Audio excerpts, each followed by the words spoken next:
আসিফ মাহমুদ নামে যে উপদেষ্টা কয়েকদিন আগে ঘোষণা দিয়েছে আয়না ঘর এদেশ থেকে যেন ধ্বংস করা না হয়, ওটা স্মৃতি হিসাবে রেখে দেন। সারা বিশ্বের মানুষ আসবে, মানুষ যেন জানে যে এই পৃথিবীর ময়দানে বাংলাদেশ নামে একটা দেশ ছিল, সেখানে একটা জালেম ছিল। মানুষ কত কঠিন হৃদয়ের হলে আয়না ঘর বানাতে পারে, আমার মাথায় আজও ধরে না।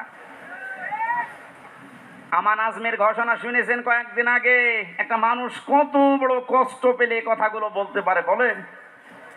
অনেকে বলছে আমরা মাফ করে দিলাম। হ্যাঁ, মাফ করে দিয়েছেন, ঠিক আছে। সারা দেশের 18 কোটি মানুষ যদি মাফ করে দেয়, আয়না ঘর যারা জড়িত ছিল, ব্যারিস্টার আরমানের বউ মাফ করবে না, জীবনও করবে না। আপনি ওই জায়গায় পৌঁছাননি, তাই বুঝতেছেন না। আমি মাত্র কয়েকদিন ছিলাম মাটির নিচে। এতে আচরণ মানুষের, এখানে যারা থাকে এরাও কিন্তু মানুষ।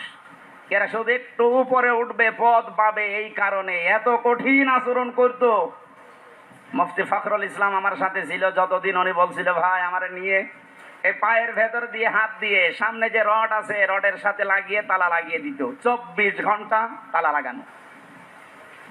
পায়খানা প্রসাবের জন্য মাত্র 1.5 মিনিট সময় দেয়, খাবারের জন্য অতটুকু সময় দিয়ে তারপরও যে খাবার 3-4টা তরকার দিয়ে মনে হচ্ছে কে মাখিয়ে দিয়েছে। জেলে আমার সাথে পাশাপাশি যখন বেড ছিল, আমারে বলতো হামজা, আমার মাঝে মাঝে মনে হতো আল্লাহ ওরা আমাকে যদি মেরে ফেলে মেরে ফেলুক, কিন্তু এটা যদি একটু শুইতে দিত। এই যে শুয়ে থাকা, এটা যে কত বড় নিয়ামত আমি ওই 3 মাসে বুঝেছিলাম। একটা দিনও আমাকে কাজ হইতে দেয়নি। 24 ঘন্টা ঘুমালে তাড়াতাড়ি আবার ডেকে দেয়। ওই আমার 11 ঘন্টা টাঙিয়ে রেখেছিল, হাতের ভেতরে হ্যান্ডকাপ দিয়ে, তাও পেছনে, পায়ের ভেতরে ডান্ডা বেড়ি লাগিয়ে, কালো কাপড় দিয়ে চোখ বেঁধে, মাথার ভেতরে দড়ি লাগিয়ে টাঙিয়ে রেখেছে 11 ঘন্টা। অথচ ও বিষয়ে আমি কিচ্ছু জানি না। একটু যদি পা মারতে ঠেকে যায়, উপর থেকে 4তলা 5তলা থেকে ক্যামেরা দেওয়া আছে, গরম দেয়, ওই একবারে ঘুম ভেঙে যায়। এই দুপুর 2টায় নিয়ে গেছে, একবারে রাত 11টায় নিয়ে এসেছে। বলেন তো একটা মানুষ এভাবে টিকে থাকতে পারে? আমার নামাজ পড়তে দেয়নি। জোহর, আসর, মাগরিব, এশা সব নামাজ আমি ইশারায় পড়েছিলাম। ও কখন সময় হচ্ছে কখন সময় হয় না আমি তো কিছু জানি না, কারণ মাটির নিচে।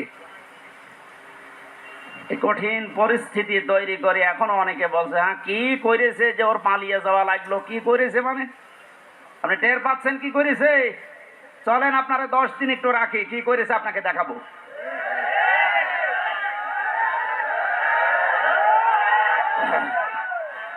এই জন্যে তো জালেমের বিরুদ্ধে হামজার মামলা না, মামলা কার বলেন? সুতরাং এর জালেমেরা, এরা কিন্তু টার্গেট হামজার না, এ টার্গেট আল্লাহর। এই জন্যে তো এত ভয়। যেদিন আমার রায় দিয়ে পুরা মামলা ঢিসমিস করে দিয়েছে, ওই দিন আমার মামলার আয়ুকে কল দিয়েছিলাম। এতদিন ওরে আমি স্যার বলতাম, এখন তো উল্টা করে আমারে স্যার বলছে। কি হয়েছে? হুজুর মাফ করে দেন। মাফ করে দেন মানে আমারে ধরার পর আমার বাবার কাছ থেকে বলেছিলেন যে আর মামলা দেব না, 50 লাখ 10 লাখ টাকা দিন। আমার বাবা তো গ্রাম্য মানুষ, সঙ্গে সঙ্গে 8 লাখ টাকা দিয়ে ওই টাকাটা ফেরত দিন। আপনি মাফ চাচ্ছেন, টাকাটা আগে ফেরত দিয়েছেন, তারপরে মাফ হবে। এই কাউন্টার টেররিজমের যেই কয়টা দায়িত্বশীল ছিল, এগুলো মানুষের মধ্যে পড়ে না, এগুলো জানোয়ারের চাইতেও খারাপ। আমি নাম ধরেই বলছি, এই মনিরুল, এই আসাদুজ্জামান, ডিসি মান্নান, হারন তো 3 ইঞ্চি, ওর নাম মুখে উচ্চারণ করাও ঠিক না।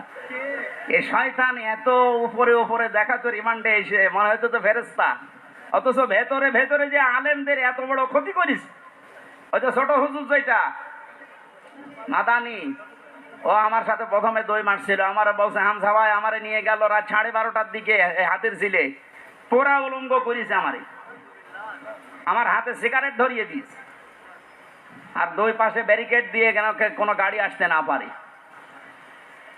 একটা অর্ধ উলঙ্গ মেয়ে লোক কোথা থেকে নিয়ে এসে আমার পাশে দাঁড় করিয়েছে, ছবি তুলতেছে যে এটা সকালে ছেড়ে দেব, মানুষ বুঝবে দেশে যে হুজুর কত খারাপ।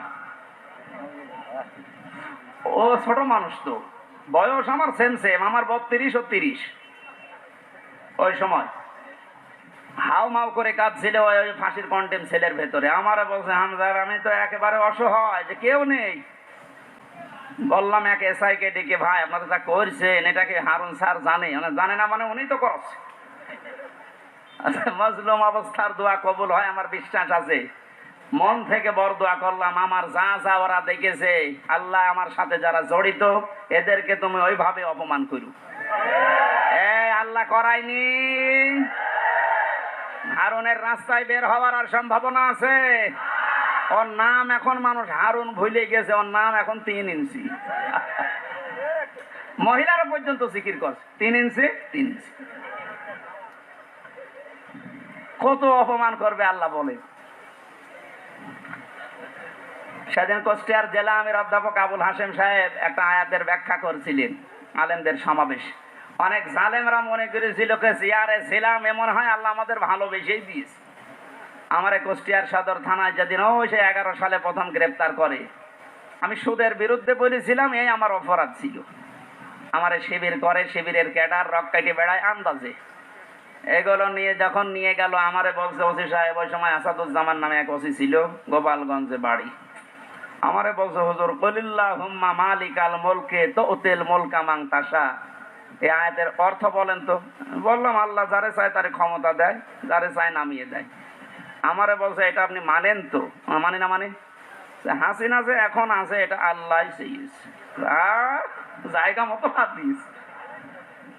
শয়তান যাতে মাতাল হলো তার ঠিক আছে, কোন দিকে নিয়ে গেছে দিয়েছেন। কথা শেষ করার পরে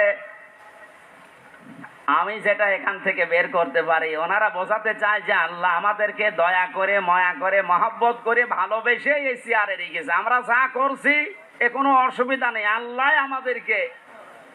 কথা বলে না কেন?